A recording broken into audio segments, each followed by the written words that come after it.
Hi అండి. ఈరోజు పప్పుల పొడి ఇడ్లీకి దోశలోకి అన్నంలోకి కూడా అండి పొడి ఎలా చేయాలో చెప్తాను చూడండి. ఇదండి ఎండుమిర్చి అండి, ఒక 12 ఎండుమిర్చి అండి, ఒక తెల్లగడ్డ అండి, మినపప్పు ఒక కప్పు అండి, శనగపప్పు అరకప్పు అండి, మినపప్పు కూడా అరకప్పు అండి, ఇదిగోండి పద్దుపప్పు అరకప్పు అండి, జీలకర్ర ధనియాలండి, ఒక స్పూన్ జీలకర్ర, ఒక స్పూను ధనియాలు, ఇదిగోండి కరివేపాకు, ఇదిగోండి కావాల్సిన సాల్ట్ అండి. ఎలా చేయాలో చెప్తాను. ఇచ్చి కడాయి పెట్టాను, ఇదిగోండి మినపప్పు వేస్తాను. మినపప్పు ఎర్రగా వేగేదాకా ఇవ్వండి. మినపప్పు వేగిపోయింది. శనగపప్పు వేస్తాను, ఇది కూడా వేసుకోవాలి. ఇదిగోండి ఇందులో శనగపప్పు వేగుతా ఉంది. ఇందులోనే మిర్చి వేసుకోవచ్చండి. మిర్చి వేసుకొని కరివేపాకు కూడా వేసేసుకొని వేసుకుందామండి, బాగుంటుంది.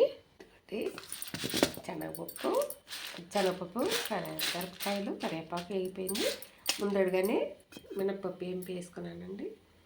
ఇప్పుడు జీలకర్ర ధనియాలు వేసుకుంటాం. ధనియాలు జీలకర్ర వేగిపోయింది, గిన్నెలు వేసేసుకున్నాను. ఇప్పుడు వద్దపప్పు ఒక తిప్పి వేసుకున్నానండి. ఇది ఎక్కువ వేగబడలేదు, ఒక వేడెక్కితే చాలు. ఇప్పుడు ఎలా చేయాలో చెప్తానండి.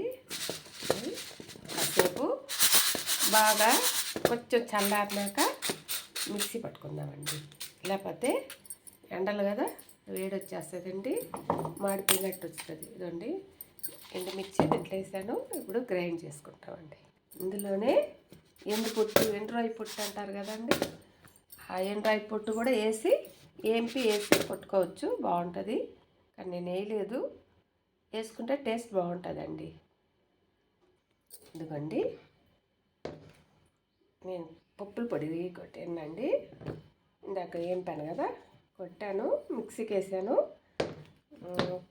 కాయలు ఎర్రగా లేవండి, అందువల్ల అలా ఉంది. నేను చేసిన పొడి కానీ నచ్చినట్టయితే సబ్స్క్రైబ్ చేయండి, షేర్ చేయండి, లైక్ కొట్టండి. నమస్తే అండి.